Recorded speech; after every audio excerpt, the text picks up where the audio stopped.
warning alarm on 13 weather radio stations across central and southern Minnesota and west central Wisconsin. During dangerous weather situations, these specially built radios are automatically activated to warn for the hazard. Tests of these radios are normally conducted by the National Weather Service in Chanhassen every Wednesday at 1 p.m.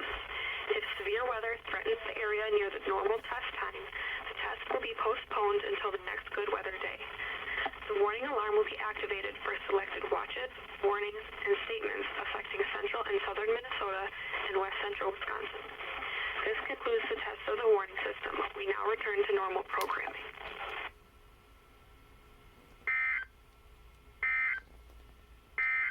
Now the forecast.